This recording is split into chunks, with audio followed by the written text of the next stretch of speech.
Hello! Hi అండి. అందరూ ఎలా ఉన్నారు? Welcome to Gautam vlogs. చూసారా ఈ కాయలు? బుడమకాయలు అంటండి. మేమైతే ఇదే ఫస్ట్ టైం కర్రీ చేసుకోవటం. ఇది ఇక్కడ హైదరాబాద్‌లో మా ఇంటి ముందు సండేలో మార్కెట్ జరుగుతుంది. ఎప్పుడూ అక్కడక్కడ చూసాం గానీ, ఎప్పుడూ అంత ఇంట్రెస్ట్‌గా కొనలేదు.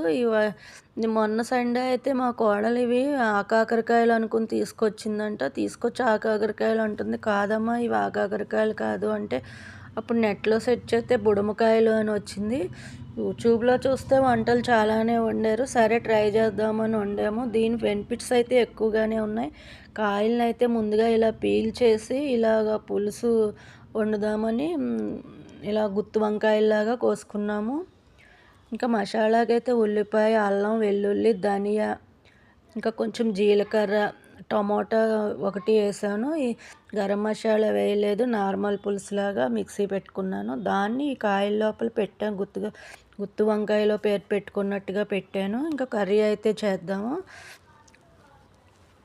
పొయ్యి మీద ఒక ప్యాన్ కానీ లేదంటే ఒక కుక్కర్ కానీ ఇలా పెట్టుకుని ఏదైనా పర్వాలేదు. కుక్కర్లో అయితే విజిల్ వచ్చి తొందరగా ఉడికిపోతుందని నేనైతే కుక్కర్ పెట్టుకున్నాను. ఆయిల్ వేసి ముందుగా కరివేపాకు, కొంచెం జీలకర్ర, పచ్చిమిరపకాయలు వేయాలి. అవి మగ్గిన తర్వాత ఈ మసాలా పెట్టుకున్న ఈ బుడమకాయలు వేసేసి బాగా మగ్గించాలి. మగ్గిన తర్వాత కొంచెం నీళ్లు పోయాలి, జారు కడిగిన నీళ్లు. తర్వాత కాస్త చింతపండు పులుసు పోసి కొంచెం ఇష్టమైన వాళ్ళు బెల్లం వేసుకోవాలి.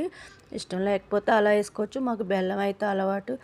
కూర అయితే ఇలా వచ్చింది. భలే ఎర్రగా భలే ఉంది. కొంచెం వేపుడు కూడా చేశాను. ఫ్రై కూడా బాగానే వచ్చింది. ఇంక వేడిగా వంట అయితే అయిపోయింది. పిల్లలకి మార్నింగ్ 8కే క్యారేజ్ పెట్టాలి కదా, తొందరగా వండి పెట్టేశాను. పులుసు అయితే ఇది భలే బాగుంది. ఎర్రగా ఆయిల్ తోటి మంచి వాసన కూడా వస్తుందండి. టేస్ట్ భలే ఉంది. వంకాయ పులుసు కొంచెం దొండకాయలు కదా, ఇలా గుత్తి దొండకాయలు కూడా పులుసు వండుకుంటాం కదా, సేమ్ అది ఎలా ఉంది అంతేనండి. ఇంకా ఫ్రై అయితే సన్నగా తరిగి దాంట్లో బాగా ఆయిల్లో మగ్గించిన తర్వాత కొంచెం శనగపప్పు, జీలకర్ర, వెల్లుల్లి కొంచెం వేపించి దాన్ని దంచి ఇలా పొడి కింద చల్లాను. నువ్వులు కూడా వేసాను. ఇంకా వెల్లుల్లి కారం ఉంటే వెల్లుల్లి కారం వేసుకోవచ్చు, లేదంటే ఇలా దంచిన ఏ మసాలాన్ని వేసి వేపుకోవచ్చు. ఫ్రై కూడా చాలా బాగా వచ్చింది. ఇంకా వంట అయితే ఇదైతే కనుక సిరప్ అండి. ఇంకా పిల్లాడికి అయితే వర్షాలు పడుతున్నాయి కదా, మీకు హాయ్ చెప్తున్నాడు. వీడికి ఫీవర్ వచ్చేసింది. ఇంకా ఫీవర్ తక్కువే ఉంది కానీ జలుబు ఎక్కువ ఉంది. ఇంకా స్కూల్కి వెళ్ళట్లేదు మానేసి, ఇంకా ఇలా బొమ్మలు ఉన్నాయి వాడికి. ఒక టబ్ నిండా బొమ్మలు తీసుకుని నిన్న ఇవాళ ఆడుతూ కూర్చున్నాడు. ఇవి చూడండి, జంతువులకి అలా యానిమల్స్కి టబ్బతోటి ఫుడ్ పెట్టి తినిపిస్తున్నాడు. ఇది ఎయిర్పోర్ట్ అంటే ఇలా అన్నీ సెట్ చేసుకుని ఆడుకుంటున్నాడు. ఇంకా వాళ్ళ అక్క అయితే 3 వరకు రాదు, ఇంకా స్కూల్కి వెళ్ళిపోయింది. ఇంకా వీడు అక్కడ నేను ఏదో ఒక పని చేసుకుంటుంటే ఇంకా వాడు వైజాగ్ నుంచి వచ్చిన టబ్ ఇంకా తీయలేదు బొమ్మలది. ఆ టబ్ తీసుకుని మొత్తంగా ఇలా సర్దుకుని ఈరోజైతే ఆటలు మొదలుపెట్టాడు. వాడుకున్న క్రియేటివిటీలో ఏదో బొమ్మలు బాగానే సర్దుకుని ఆడుకుంటున్నాడు. ఎలా సర్దుకున్నాడో చూడండి, ఒక్కడు ఆడుకుంటున్నాడు కానీ చాలా నీరసంగా అయ్యాడు.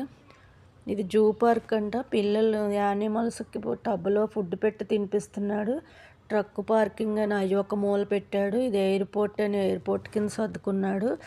తర్వాత ట్యాక్సీ, కార్ పార్కింగ్ అంటే వాడుకున్న కార్లన్నీ పెట్టుకున్నాడు. హాయ్ చెప్తున్నాడు. ఇది ధోని షర్ట్ అంట. అప్పుడే విరాట్ కోహ్లీ అంటాడు, ధోని అంటాడు, ఇంకా ఏదో ఒకటి క్రికెట్ పేర్లు చెప్పి ఆ టీషర్ట్ కావాలని కొనిపించుకున్నాడు.